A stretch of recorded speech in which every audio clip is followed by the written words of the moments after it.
Thank you to GVSU and especially Vice President Arnold for the opportunity to speak to you today.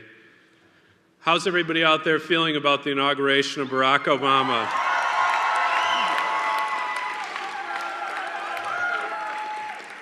To begin, it's important to acknowledge the civil rights leaders who helped pave the road for President-elect Obama.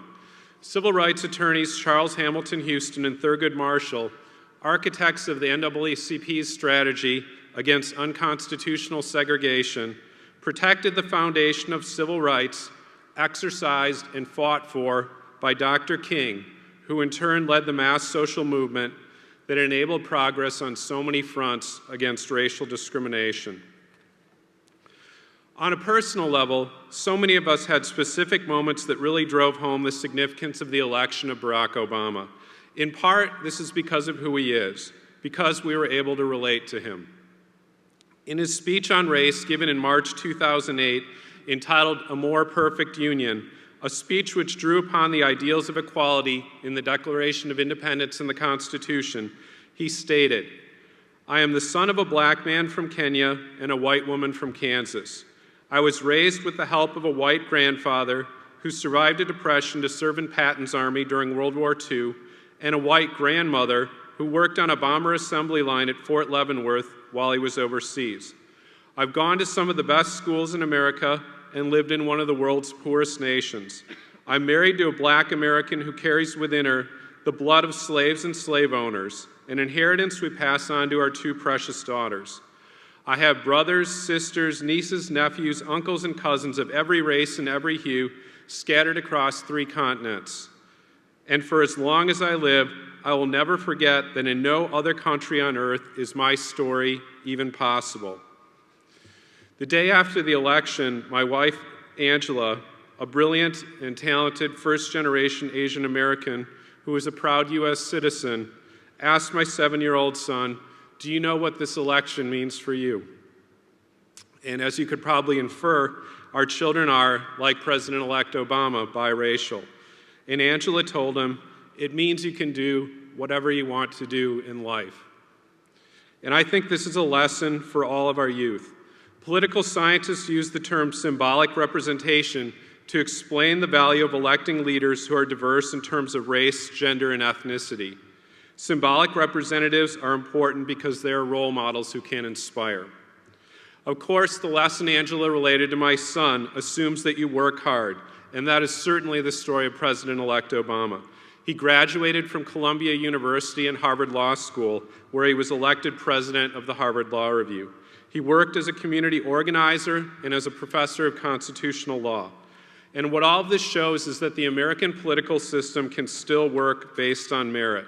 The United States is a representative democracy, not a hereditary monarchy. And this ideal is so inspiring to all Americans. We want the best people to be hired, promoted, and elected based on ability and achievement. Why was Senator Barack Obama so successful as a presidential candidate?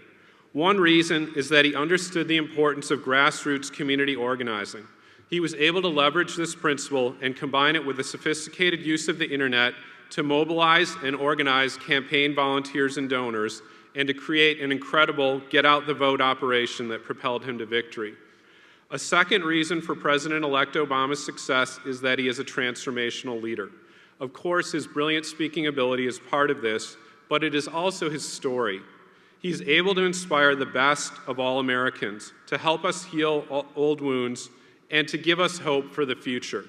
Obviously, this story isn't fully written, so I want to turn briefly to some of the challenges that President Obama will face. Number one is certainly unemployment in the economy. The U.S. lost 2.6 million jobs in 2008, the most since the end of World War II. We've seen global stock markets shed trillions of dollars in wealth. As we pursue the stimulus needed to grow our economy, we need to keep in mind what is best for the long-term health of the economy and the planet, especially ending our dependence on oil. The revolution in plug-in hybrid electric vehicles is coming, and the new battle for global manufacturing leadership will hinge on the development of battery technology. In Michigan, we know that we cannot allow the big three to lose this contest. The types of investment and leadership required by the federal government on this issue may not pay off before the next presidential election, but I hope that President Barack Obama will do what is best for the country. The second major set of challenges includes domestic security and foreign policy, especially rebuilding U.S. standing in the diplomatic world. There are ways to exercise U.S. power short of military power. Soft power, the power of ideas, or as our soon-to-be Secretary of State Hillary Clinton said recently, smart power. And of course, as you all know, education plays such an important role here. The final point I'd like to make on the significance of today is in reference to popular culture and music, which is one way to observe the effect of a change in consciousness.